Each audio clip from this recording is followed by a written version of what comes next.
The 700 Club, anti-Semitism is alive and well, even in the halls of Congress.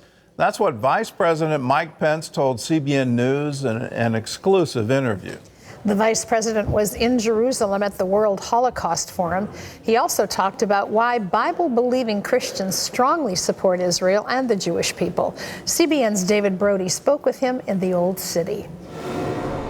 The Holocaust may be in the past, but the hatred towards the Jewish people and the rise of anti-Semitism is very much in the present.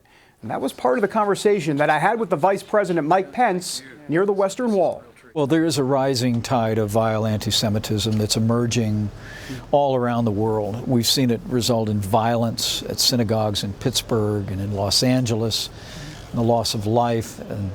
But we've also seen it manifested in rhetoric, not only the BDS movement attempting to get people to divest from Israel, thinly veiled anti-Semitism, but even in the halls of Congress.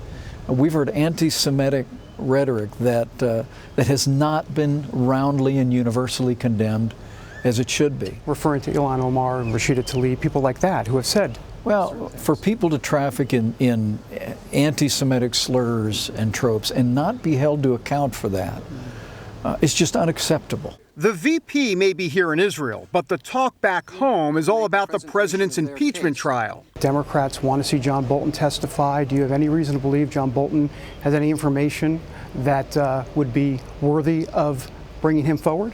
Well, I think all the call for additional witnesses and evidence just proves how weak a case the Democrats rushed through the House of Representatives.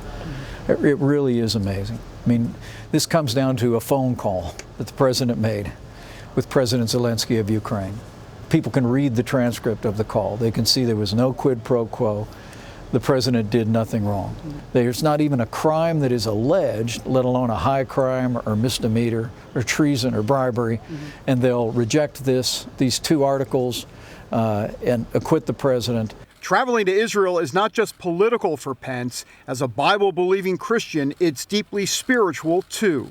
Can you educate folks as to why evangelical Christians have a love for Israel, have a love for the Jewish people? For Christian believers, we're grounded in the conviction that we're called to bless Israel.